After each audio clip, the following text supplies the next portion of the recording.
Hi, I'm Sarah. It's Hardcover Hearts. Happy New Year. This is my first week of reading video, and I thought I would talk through some of the books that I read last week as we're coming into the new year. And just kind of get back into the swing of things. You know, I've been struggling. So this is an attempt to start and keep moving forward. I'm not sure if you'll notice a difference, but I have had to change my setup. I previously had a very big ring light and it was just unstable and wasn't working as well as it should and kind of gave up the ghost. So I have a different setup, which is a little more intimate. It's a little closer. I hope that's okay. But it also means that it may wobble a bit. So apologies if that happens. I'm going to try to stay back from my desk a little bit so I don't shake everything too violently. But okay, let's get going and talk about books.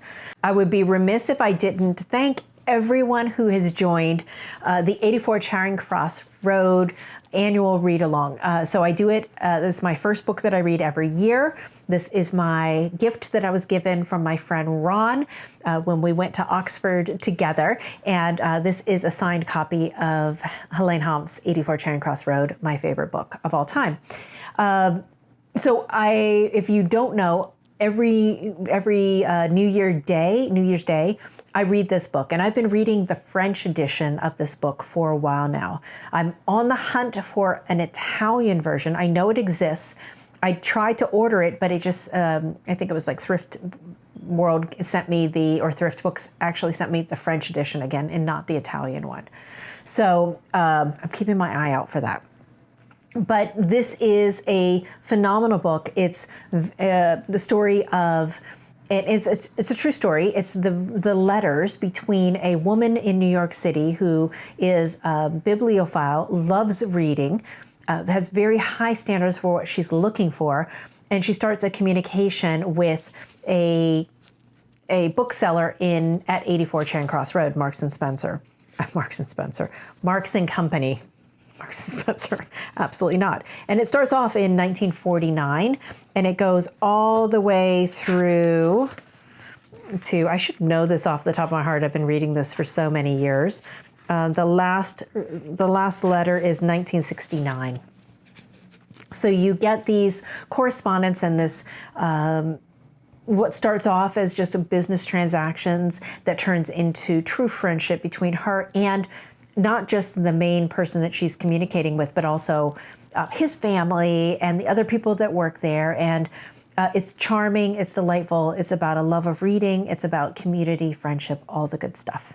So I love this, and so I have put it out there for many years to do a read along. And what I'm loving now is that some people have taken it upon themselves. And so I'm not even in the mix anymore. It's just something that happens. And that makes me so happy, because I would just hate for this to be lost into the backlist and people not know about it, especially true lovers of reading.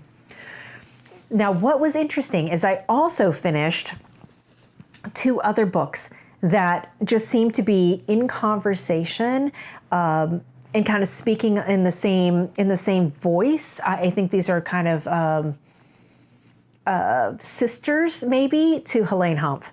The first one I've talked about before. I've been reading this slowly, and this is The Longwinded Lady by Maeve Brennan. As she wrote for The New Yorker, and these are little vignettes, slices of life from her observations as she's in New York, and these are from 1954 to 1981. And so you really get a sense of New York, how it was to live there, from her very wry, very sharp moments and slices of things that she sees, how people act, what is quintessentially New York. This is so strong. It is just a fantastic read. And especially if you're going to go to New York, or if you're someone who misses it, this would be a fantastic book for you. And then, so I'm trying to go through my books. I do want to read more of my own books this year. And I was going through books that I've kind of set aside and I keep meaning to get to, and I just haven't. And I picked this one up. And this is Lillian Boxfish Takes a Walk by Kathleen Rooney. And this is set, ironically, this is set in 1984 on New Year's Eve, right? I had no idea. I had no idea reading this. And we have, she's in her 80s, and yeah, 85 years old, and she's walking to a party. She's learned that she needs to get out and walk, and she just strolls, and she just has this curiosity and love of the city. And as she walks past things, she reminisces. So it's all in her mind and from her voice as she's thinking back on her life, as she's meeting people, as they're discussing, what it's like to live in New York in the moment, what used to be in this space, what their lives are like now. And I do love an old lady story. I love a whole life story. I love flaneurs, people who just like to stroll and walk and observe. And this had all of that. And it had the same that same sharp, smart New Yorker voice that I found in both Helene Hanff and Maeve Brennan. So if you like either of those two, I would advise picking this up. This is also a backlist that didn't get a lot of attention. This was a Book of the Month Club choice. Let me see when.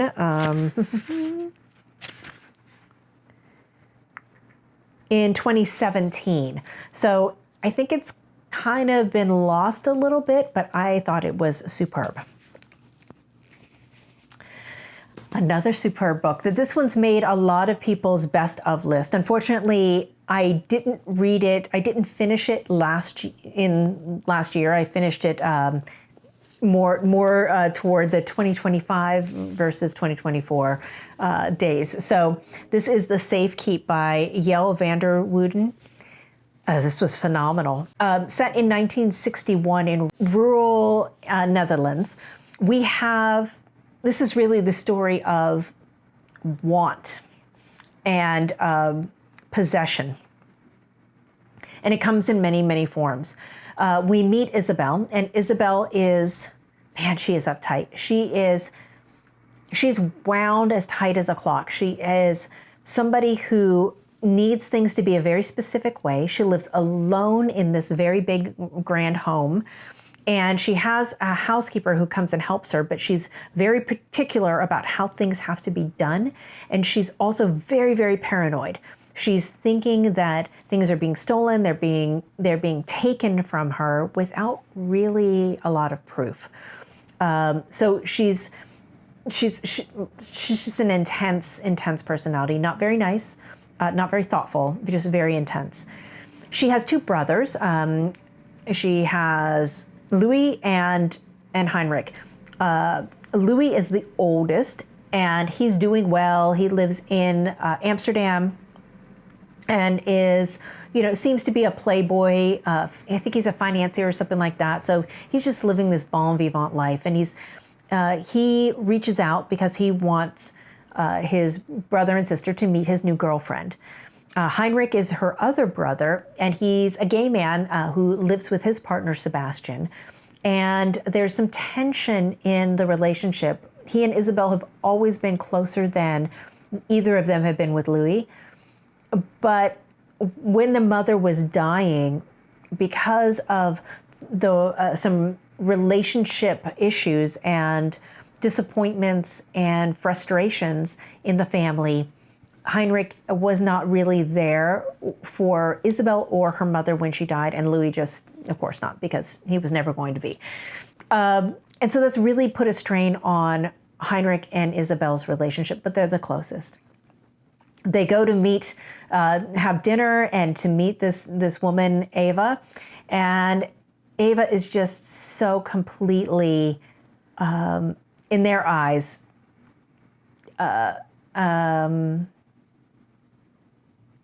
inconsequential, may be the right word. She has horrible dress style. She has this bad hair dye job, blonde. She's far too cloying and ingratiating, and and just so excited to be there and so wanting to be included in everything that it really puts off Isabel specifically. And Heinrich just like, he just kind of rolls his eyes and just thinking, oh, she's not going to last. So they have a very, very bad dinner. Isabel's very frustrated as to why she was called out of her home and has to deal with all of this. And it only gets worse when Louis wants to come to the house because Ava wanted to see it. And while they're at the house, near the end of their visit, which is of course disastrous because Isabel is still being Isabel and she's being very difficult and not ingratiating or warm or kind to their guest, he basically asks her to let Ava stay there while he goes out of town for a few weeks on a business trip. She's apoplectic. There's absolutely not. And what we find out is that it's not Isabel's home. It's Louis's home that he's letting Isabel live there because he doesn't want to live in the rural countryside. And so she really doesn't have anything. And that really colors how you think about her character as we move forward. Then he leaves Ava behind, and all sorts of things happen. All sorts of things happen. I don't want to ruin it for you, but I found so much complexity, and especially like I saw what was happening. I saw where it was going, but yet I was impressed with where she landed it, and that she landed it in a adjacent spot that's close to, but not exactly what I thought. And that landing offered a little bit more nuanced thinking about it. It's not as black and white. It's not as clear cut there, but it made for such an interesting read. This book is teeming with want, with desire, with repression, with all of these types of emotions that just make for a powder keg. And I just thought this was an exceptional read. I see how it's on most people's best of lists. Just really great banging way to kick off the new year. Now, I also recently purchased this because I had to put an order in for another video that I'll post probably later on today or tomorrow about the Author Spotlight series for this next year. And anytime there's a Deborah Levy book, I want to get it. I find that her nonfiction works much better for me than her fiction most cases. Hot Milk just landed it perfectly for me, though. So when I heard that she had a book of essays, I wanted to grab it. I will say this feels a little light, not just physically light. I mean, it's an okay size book, but these are really just abstracted thoughts. Not really long, engaging essays, just more ruminations, quick hits, quick thoughts. I think if you're a Deborah Levy completist, if you like her take on other authors, she talks about Colette, she talks about other French women writers who, of course, I find very, very interesting. She talks about Violette Leduc, somebody who I'm also interested in and will be including in my Author Spotlight series, and other types of authors. Anne Quinn, I think Anne Quinn is an Irish writer, maybe. And yeah, so just a lot of little observations. Again, if you're a completist, I think this would be great. Otherwise, I would get this from a library. Check. It's light. It's something you can kind of skim and read through, and but it doesn't have the kind of heft and weight that some of her other works do. So that was kind of a little bit of a bummer, but I will be keeping it. Then I read this, and this was just so charming, so charming. This is The List of Suspicious Things by Jennie Godfrey. And this is set in 1979 in Yorkshire. So, and this is around the time that the Yorkshire Ripper case was happening, where all of these women were being murdered. At first it was prostitutes, and then and then other women started being taken, younger women. And we've got a young girl, let's see how old she is. I think she's like between 9 and 12. I don't remember her exact age. But she is living in a home that is, there's things going on. Her mother is going through some kind of mental break and isolating herself. The father is doing the best he can to kind of keep things moving forward, and has brought his sister-in-law in to help with her. And her name's Maeve.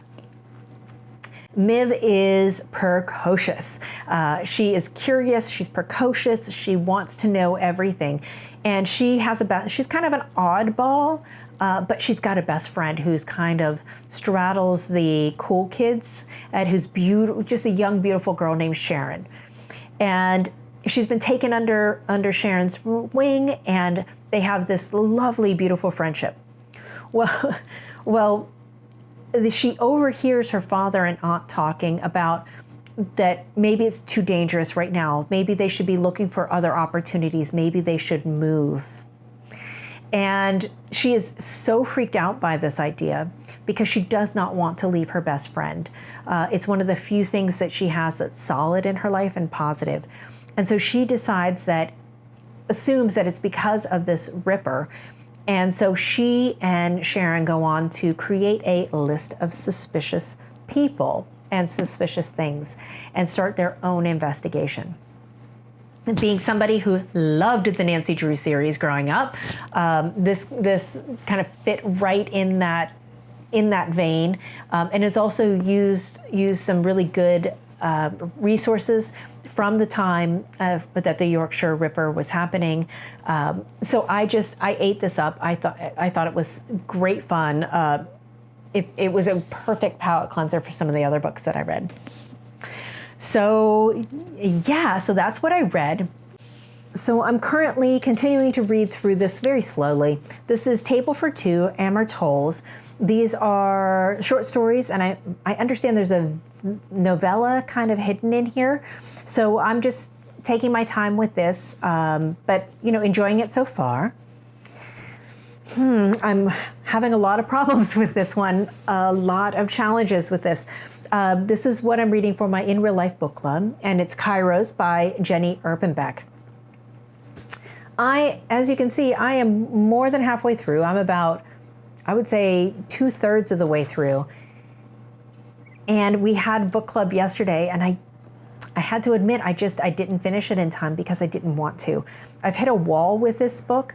I'm very interested in the politics of, this is set in East Berlin right before the wall comes down.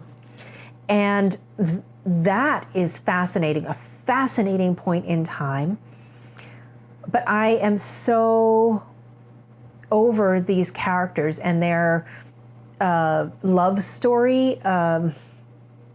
It's a young girl, 19, when she meets a man in his 50s, and they start this torrid affair.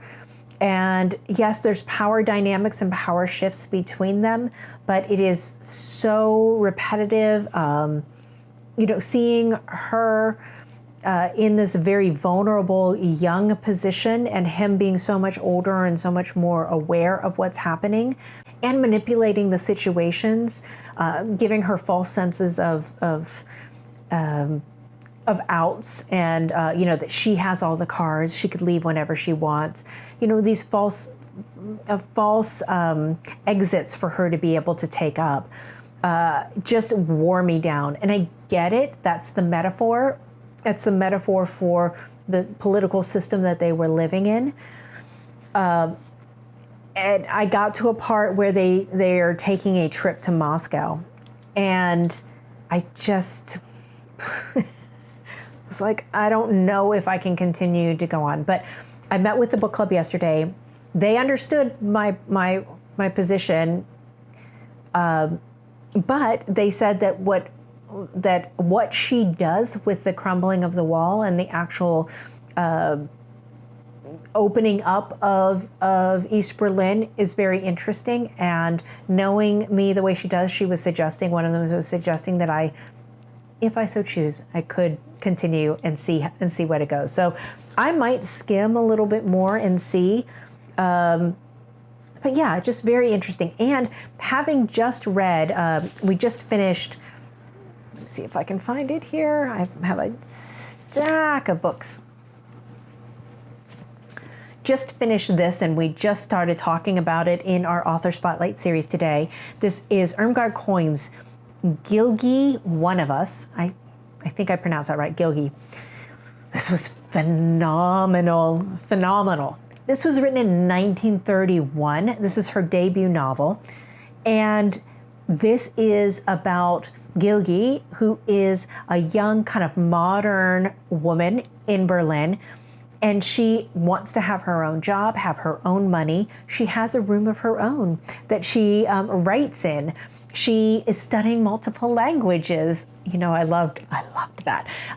She is very go-getting. She's very out there. She's not going to let a man stand in her way. She's very adept at fending off bosses' attentions and all of that. And this is so modern, so thoughtful. I mean, yes, she loses her way in a relationship because she kind of lost her head to a bad man. Haven't we all been there? But when you see what, even when she was losing herself into this relationship, she also had her own points of view and had things that she held firm to, as opposed to the complete capitulation that is happening in this one that was written just recently about a more recent time. So also German women writers. So that counterpoint is very interesting. So I think my curiosity is too great. I think I'm going to have to go back and finish Kairos. But I would love to know if you've read Kairos and if you think I should continue. So please let me know in the comments below. And then I also just last night started another book. For Christmas, I got myself that silly little thing for your Kindle. It's the clip that you can use a remote and just flip the pages. And my God, I'm here to tell you, I love it. Oh my God, I love it. So just propping it up and then just being able to click through, fantastic, as opposed to constantly moving my hand. The other book I'm reading is Goodnight, Tokyo by Atsuhiro Yoshida. I just started literally page 1, so looking forward to seeing what is going on with this book and where it goes. So that's it for me for now. Thank you so much for joining. I really want to hear your thoughts. Have you read any of these? What did you think? And I'll look forward to talking to you next week. Bye.